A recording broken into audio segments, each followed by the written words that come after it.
after he's done. So, Chief Porters, questions? How y'all doing? Good. How are you? Great.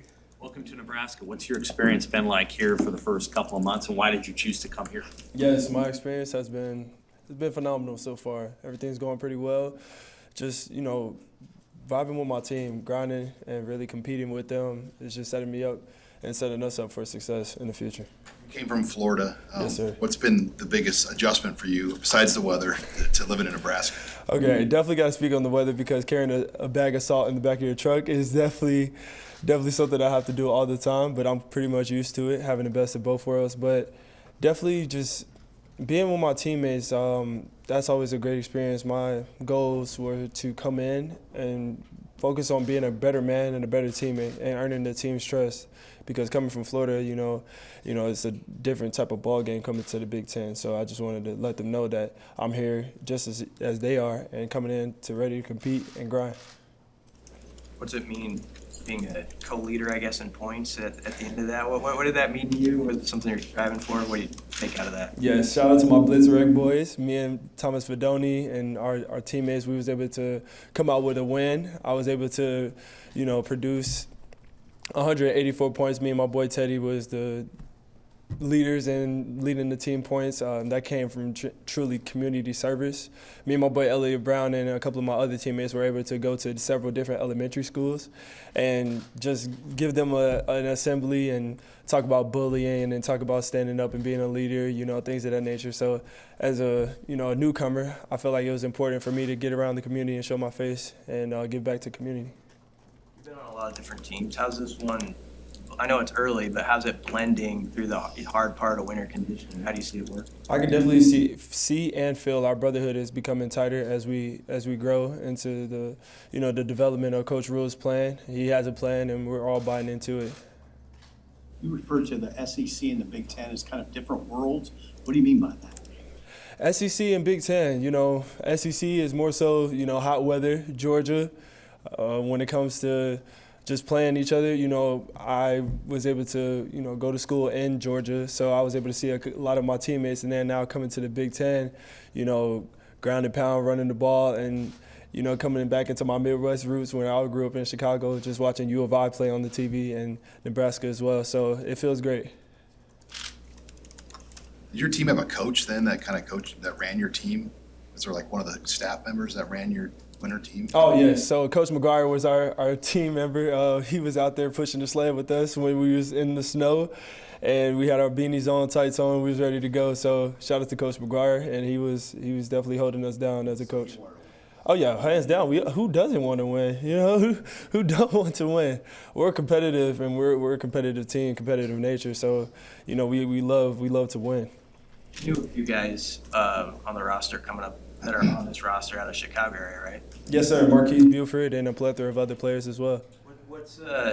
There's some tough football there. How'd that kind of get you going as a young player as you were growing up there? Yes, sir. So growing up in Chicago, I know Marquise is not gonna like when I tell the story, but growing up in Chicago, we was able to beat the Naperville Patriots, which was the team that Marquise Buford played for. I was the Melrose Park Gales, and for the Super Bowl, the Naperville Patriots, they come in with the charter buses, and they have all the great, bread and money and things of that nature. But the little town, Melrose Park Gales, we was able to beat them that day for the championship, the YFL championship when we was 12U. So I was really happy about that, Marquise. I know they called it pass interference, but guess what? We won at the end of the day. How excited are you for spring football? And, could you be a flexible guy? You're listed as a linebacker, but you have size that maybe you could carry other spots. What are you thinking? Yes, sir. So really anything to do what's best for the team. Coach White, he has a plan for his defense. This 3-5 is definitely something that you all will be excited to see. It's very maneuverable, very versatile. So I plan on, doing what's best for the team. Right now I'm at linebacker, but I plan on doing a plethora of other things if told to do so. So whatever benefits for the team in a positive, great matter. How would you describe that defense? Very fun. You know, you can rush off the edge, you can drop, you can, head up the ball, which is play as a stack linebacker. You know, you're able to not just put yourself in a box and just strictly play one position, and this is what you have to do the whole time. Like, you can be versatile, you can be, a well-dynamic player, and that's what I love doing. I train for it, so it just works out in the best ways for me and my team. What is it like to learn? Just because there's so many moving pieces and position fluidity. So Can you elaborate on that just a little bit? just like when you're looking at the scheme and there's a lot of different things going on. What is it like to learn? More so, you just start off with the front, okay? You just start off with, okay, are we in the stack personnel, which is a 505, or are we in even? You know, it all depends on, what type of front we're in.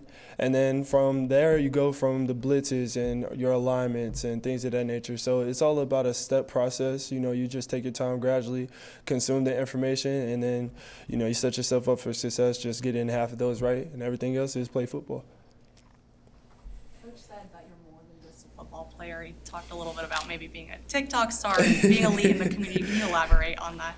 Yes, ma'am. So just growing up, I always had, just a bright smile, bright character, just having fun. And I just love to expound upon that on, several situations. Playing football, I am a football player. I'm definitely a student athlete, and I love to just have fun. And, I don't like putting myself in a box. I'm more so just love doing new experiences and things of that nature. So I definitely refer to TikTok as well. I feel that's a great way to grow my brand. That's a great way to, just get people to see me and my team and what we have to offer, not just as a football player, but as a person, because life after football, it goes a long way. What's been your most viral TikTok you've ever done? Okay, so the most viral TikTok was the one that most recently with me and Jessica Gardner, the pole vaulter. I don't know if y'all see that, but I definitely had my trial and error of trying to pole vault. It was definitely pretty fun. That also has 3.4 million views on TikTok, and it's still growing. And also ESPN also reached out and was, trying to get copyrights and own so they can display it on all their, networks and channels. So I guess we're heading in the right direction. Chief, the Big Ten is known for its offensive linemen, a lot of it. Why are you confident that you can maybe slide down there and kind of hold your own down there? Yes, sir. So offensive lineman, I love competition. When it comes to just pass rushing and getting to the quarterback, that would be one of my attributes, one of my jobs this season. So I'm ready for that. Definitely playing in the SEC has prepared me for that. Also watching over, my people that came from Florida, they prepared me to learn how to rush the quarterback. I feel that we have a pretty good offensive lineman that's going to prepare me and our team for the next things and next challenges coming up for the future. I know you're your own player, but maybe have you watched film study on some other guys that you think that you are similar to? Yes, sir. So watching film, that's something I do on a daily habits. I've more so been focusing on us as a team and just truly understanding like what we have coming up for the next season, even next spring. So, I haven't looked at my opponents yet, but I am also definitely studying film on, this from the past Syracuse film, just learning the defense as well. But I'm always staying on my toes, and I will be watching my opponents soon. More for Chief. Football question about one of your former teammates is Anthony Richardson. He's been quarterback. Yes, my brother Anthony Richardson. He shut down the combine, and he put on a show for them. As we knew, me and my brother, we talked about it for a long time. And when you manifest something and you put something in the air and you work towards it, you definitely going to achieve it. So that's what he did.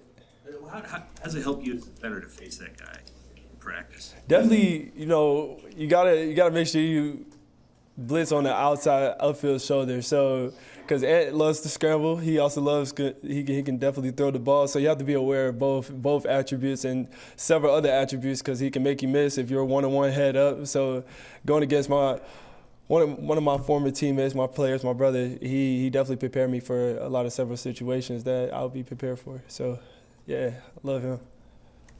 Anything else for Chief? Chief, you do the videos with the other sports, stars. Yes, sir. Has doing that kind of taught you a little bit more about yourself, or more yourself as an athlete beyond football? Yes, so that has also allowed me to, get more involved with the people that's around me in Nebraska, other athletes at Nebraska. That has also allowed me to, let myself know like what I can do, what I can put out into this world and what people like, and then just, piggyback off of that and, keep pursuing and, growing my brand and growing my brand for platforms and things of that nature in the future. All right, thank you, Chief. Appreciate y'all, man. Thank you. Thank you. Thomas Fedoni, come up now.